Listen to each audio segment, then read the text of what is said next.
क्या आप जानते हैं एक आम कान की खारिश या दर्द आपके सुनने की सलाहियत को भी लेकर जा सकता है वक्ती तौर पे? जी हाँ, और आज हम इसी मसले के ऊपर बात करेंगे जिसको हम ओटाइटिस एक्सटर्ना का नाम देते हैं।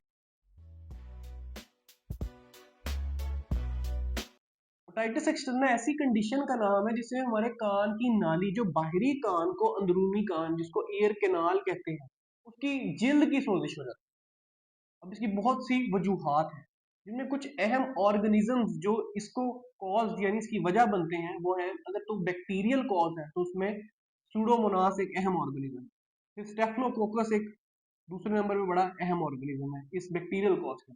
इसकी फंगल कॉजेज भी हो सकती हैं। फंगल कॉजेज में सबसे आम जो पाई जाती है वो है एस्परजिलस, फिर कैंडिडा। तो किन लोगों में ये ओटाइटिस एक्सटर्ना यानी इस जिल्द की सोजिश होने का चांस बहुत बढ़ जाता है?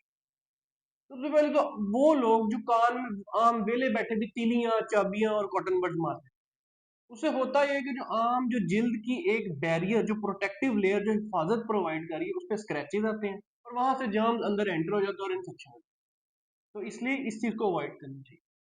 फिर उसके बाद जो लोग हेयरिंग एड्स यूज करते हैं, वो हेयरिंग एड्स लॉन्ग टर्म कान पे लगने से अंदर का माहौल मॉइस्ट और गर्म हो जाता है, वहां पे भी जर्म्स को ग्रो करने का मौका मिल जाता है।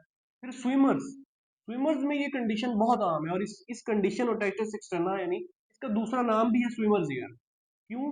क्योंकि स्विमिंग करने के बाद कान ऐसे ही है जैसे एक छोटा तालाब, अगर आप उसको ड्राई और खुश्क नहीं करेंगे तो वहां पे जर्म्स को ग्रो करने के लिए एक आइडियल कंडीशन मिल जाएगी।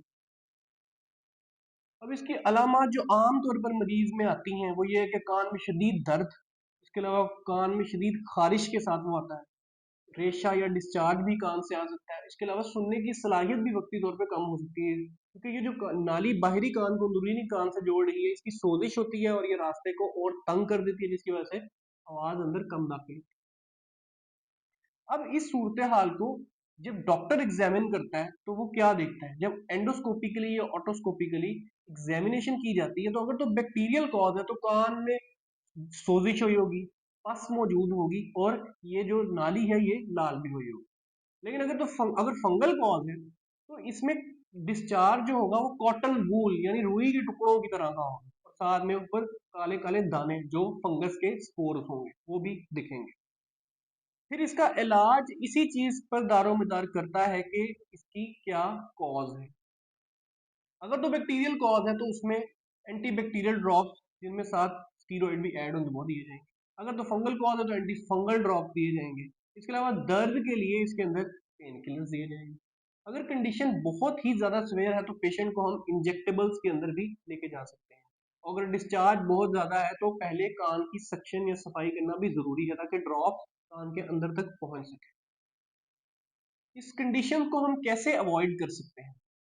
सबसे पहले जब भी स्विमिंग करें उसके बाद अपने कान को अच्छे से खुश्क करें। इसके अलावा ज्यादा लॉन्ग टर्म हियरिंग एड्स या फिर एयरबड से भी अवॉइड किया जाए, दरमियान में थोड़ी गैप्स दिए जाए। फिर अगर आप रेगुलर स्विमर हैं तो अपने डॉक्टर से मशवरा करके ऐसी सूरत हाल में हम पेशेंट को एसिटिक एसिड के ड्रॉप्स भी देते हैं, जिससे कान की पीएच मेंटेन और नॉर्मल रहती है, जो कि नॉर्मली एसिडिक होती है, लेकिन ज्यादा स्विमिंग के बाद वो अल्कलाइन हो जाती है और वहां पे जर्म्स को ग्रो करने का मौका मिलता है। फिर एक चीज ये कि हर सूरत हाल में हम लोग यहाँ पे कान में तेल डाल देते हैं, लेकिन ये समझना आप लोगों की जरूरी है कि हर सूरत हाल में तेल नहीं डालना चाहिए। जैसे अगर तो कॉज फंगल है, उसमें अगर आप तेल डालेंगे तो कंडीशन तो और वर्स हो जाएगी और ज्यादा फैल जाएगा, आपकी सूरत हाल और बुरी तरफ चली जाएगी। तो इसलिए हर सूरत हाल में तेल भी नहीं डालें।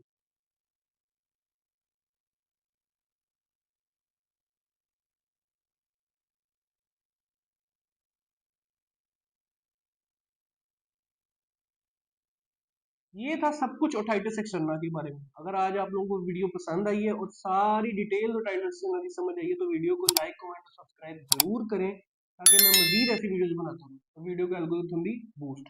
शुक्रिया।